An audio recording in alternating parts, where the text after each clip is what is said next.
can't afford to take my son on holiday this summer, and that's okay. If you've been following me, you know that in the last 12 months, I've moved house twice and my emergency fund has took quite a hit. And even though I would love to take my son on holiday, replenishing my emergency fund is more important to me this year, because that's going to give us security and stability. If anything else was to go wrong, I know that we've got that emergency fund there. So this year, any spare money that I have is to rebuild that emergency fund. But that doesn't mean that I'm not going to have fun with my son. It doesn't mean I'm not going to take him out and do things with him. And it doesn't mean that I'm not going to spend money on him at all. And in today's video, I want to tell you exactly my plans of what I'm going to be doing with my son over the summer holiday, in the hope that it might help you come up with some ideas as well. And if you have any other ideas of what to do throughout the summer that I don't mention in today's video, drop them in the comment box below so we can all help each other. If you don't know me, my name is Rachel. I'm a solo mum to one, and on this channel I talk everything frugal living, budgeting, mum life, and soon to be everything to do with Christmas. So if you like that kind of thing, don't forget to hit that subscribe button. But rather than me keep rambling, let's get straight into the video. So before I tell you what I'm going to be doing with my son, I want to give you some money saving tips for you this summer if you are on a budget like I am. So my number one tip is to set a summer budget. Like, how much do you realistically have that you could spend on your child or children this summer? Like, even if it's like, I've only got £100, I've only got £300, I've only got £50, whatever it may be, set a realistic summer budget of what you can do and you can spend on your kids over the next 6-7 weeks, depending on how long they've got off for the summer holiday. My second tip is to look for the discounts before you do anything else. Now, if you have lots of different things in your area, so in my area, I have Mr. Mulligan's Golf, we have Hollywood Bowl, we have Cineworld, we have laser tag, we have soft play, we have jumping fun, we have so much that we can actually do, and it's not always cheap. What I tend to do is I sign up to all the newsletters around about this time, and then they will send offers, whatever offers they've got going on. They'll send discount codes and they will give you deals to make it a little bit cheaper. So I do that around about this time. I start signing up to all the newsletters so I can see where the best deal is and best offers are if I want to book something. My third tip is, if you are going to take them out for the day, wherever you may be going, take your own food, take a packed lunch and take your own snacks. Also put a budget on how much you're willing to spend at this event or this place that you're going to be going to. So one of the things that we're doing is we're going to a zoo, which I'll tell you about in a moment. But I have put a £10 budget to buy a small souvenir and buy him an ice cream if he wants one. It might cost me a little bit more than £10 because things at these places are very expensive. So I've got, maybe I should up it to £10 to £20 budget so that I can at least buy him an ice cream and a little tiny souvenir, and I buy myself a pin, because I buy a pin in every place that I go to. But rather than go to these places and then buy food there, which can be very, very expensive, take your own packed lunch, take your own snacks, and it's going to be a little bit cheaper for you. My next tip is to use loyalty cards. If you have loyalty cards that you can use points on with things like your Tesco Club card, you can use points on that to go and do activities with your children. Use them. If you've got any loyalty cards and you can use the points to do activities, use them to help you save a little bit of money. My next tip is to look for free activities rather than paid activities, which we will go into in a bit in this video, but always search for something that you can do for free before you have to pay for anything. And my final tip before I get into the video is, don't feel pressured to do everything. Don't feel pressured that you must spend a lot of money on your children over the summer holiday. If you don't have the budget for it, don't get yourself into debt. Don't keep continually using credit cards all the time.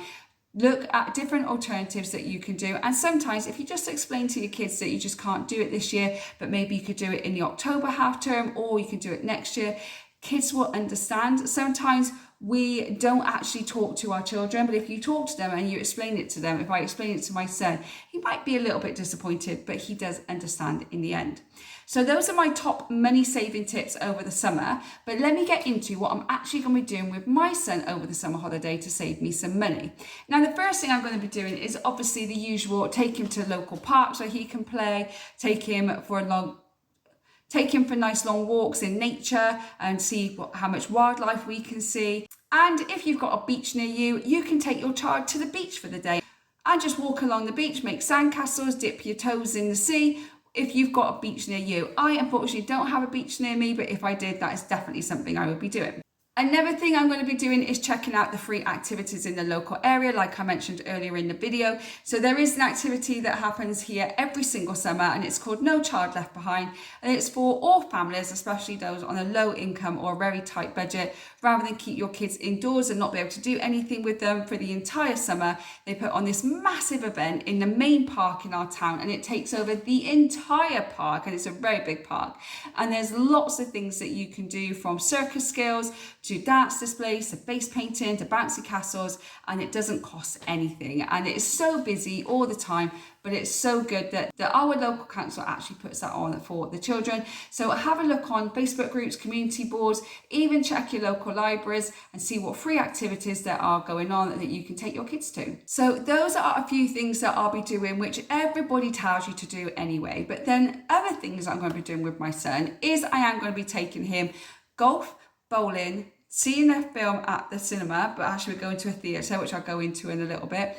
Possibly take him swimming and take him to like an air hop or jumping fun or something like that. And like I said, I signed up to all the newsletters, so I've got a few more that I've got to sign up for, so I get any offers that are coming in. And one offer that came in the other day, that Mr. Mulligan's Golf is doing £5 per game, Monday to Friday, all through July, as long as it's during the day. Now, my son breaks up from school on the 17th of July. The week after, I'll be taking him to Mr. Mulligan's Monday to Friday in the daytime, where it's only £5 a game. That's going to be a huge saving for me, and I'll make sure that I take all his drinks so I don't have to buy any drinks there whatsoever.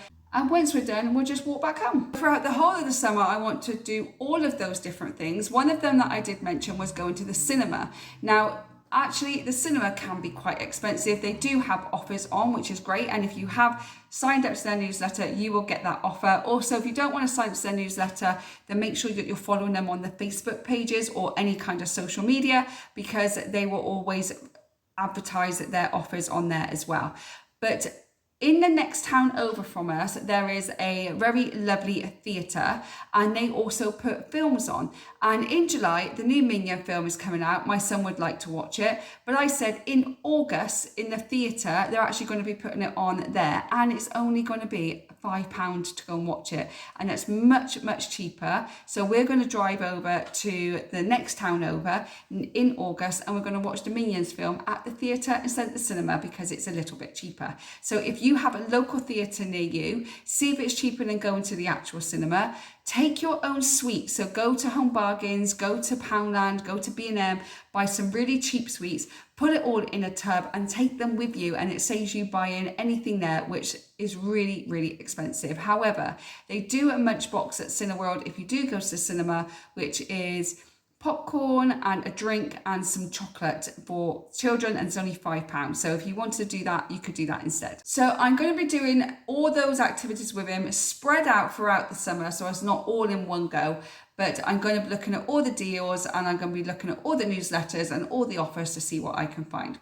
The next thing I'm going to be doing is some stuff at home with him. Now, one of the things that we want to do is camping, but I hate camping. Absolutely despise camping. I don't want to be outside and sleep on the grass. I want to be in a bed. That's where I want to be. I want to be indoors, please. It's not me. It's not my kind of thing. I'm not a camper. So we have decided that we're actually going to turn our living area into a den, and we're going to put blankets over, and we're going to get the air bed out, and we're just going to put the laptop up, not watch the TV. So we're kind of doing camping indoors, because I don't want to camp outside. So, but if you love camping outside, go out in the garden and put your tent up, or make a makeshift tent if you want to, and sleep out in the garden. Do a camping out in the garden if you want to do that. Kids will love it. You can do s'mores, you can tell stories. It'll be so much fun. So if you want to do something like that, then that's an easy and cheap way of having fun with your kids. Another thing we're going to do at home is called a cook at home day. So my son and I are actually going to make a 3-course meal, and we're going to cook everything together, and then we're going to sit down, we're going to watch a movie together. He's already decided that he wants a pizza dough balls for a starter, and he wants a homemade pizza, actual homemade pizza for his main course. and he still hasn't decided on what he wants for a dessert, but we've got time to think about that. All it's costing us is some ingredients, and I get to spend time with my son. He gets to learn to cook. I can teach him how to cook. Well, I'm not very good at cooking, but I can teach him the basics, and we can just have that time together, because that's the most important thing over the summer, is your kids want to spend time with you. So we're having a cook at home day. And obviously then you could just do your normal movie night or your movie day. You can do arts and crafts. My son's not art and crafty whatsoever, but you could do something like that if your kids love building things and doing arts and crafts, or you could just spend some time out in the garden with them. Another thing we're going to be doing is speaking to some of his friends, his football friends, see if anybody wants to come over. In my mum's garden, she has a massive 12-foot by 8-foot goal. I've asked her if we can have some friends over of my son so they can all go and play football in the garden together, and she was absolutely fine with it. We will do it between lunch and dinner, so all we've got to do is put a few little snacks out for them. Nothing too crazy, nothing too expensive, and he gets to spend an afternoon with his friends from football or from school or from martial arts or whoever he wants to invite over. We're also going to do it with the next door neighbours' kids as well, see if they want to come over for a picnic one day. And we're going to be contacting my brother and see if he's around, and he's got his daughters the same time I've got my son, and we can do a play date with my nieces too. So there's lots of different things I can do, which isn't going to cost me a lot of money. And one of the main things that I'm going to be doing with my son this year is I'm actually going to be taking him on a coach trip just for the day. I was looking at our local coaches in our area, and they actually do day trips and they do holidays, but they do day trips. And I added up the cost of the tickets to Noah's Ark Zoo Farm, and I added up all my petrol, how much it's going to cost me to get there, and everything else that goes with it. And it would cost me nearly £90 to £100 just to go, including all my petrol, including spending money, including tickets to actually get into the park. It would cost me nearly £100. If I did it on a coach where I don't have to pay my petrol, I pay £75 for the tickets and the coach journey, and then my son gets £20 on top of that for ice cream and a little souvenir from the shop. So it actually cost me £90, which I'm fine with, because even though it's a small saving, it's still a saving. Plus, I don't have to worry about driving. I just got to get on the coach. I get driven to the actual place. We get to go and explore the whole day and do what we want to do, get back on the coach and get driven home. I much prefer it that way. Yes, it's not going to be fun on the coach, but where Noah's Ark Zoo Farm, it's about 45 minutes to an hour away, so it's not like hours and hours on a coach.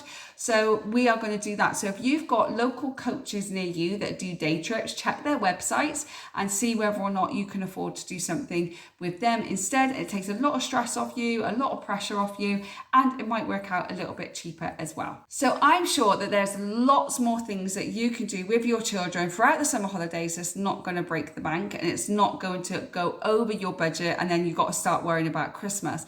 There are lots of things you can do that's for free or really, really cheap. And again, like I said at the beginning, make sure that you are checking the offers, signing up to newsletters, using your loyalty points, take your own packed lunches and everything else to help you save a little bit of money. Now, if you have any other ideas of what people can do over the summer holidays to help them save a little bit of money, then do drop it down in the comment box below so we can all help each other out, especially when we all need to save a little bit of money. So thank you so much for watching. I really do appreciate it. I hope you got some ideas of what you could do, or hopefully you got some ideas from some of my viewers and things that you could do as well. If you did like today's video, don't forget to hit that like button. Also, don't forget to share it with a friend so they can have a look at this and hopefully get some ideas as well. And as always, don't forget to subscribe to the channel so you don't miss any future videos from me. I hope whenever you're watching this, you're having a good morning, good day, or good evening, and I'll see you on the next video. Bye guys.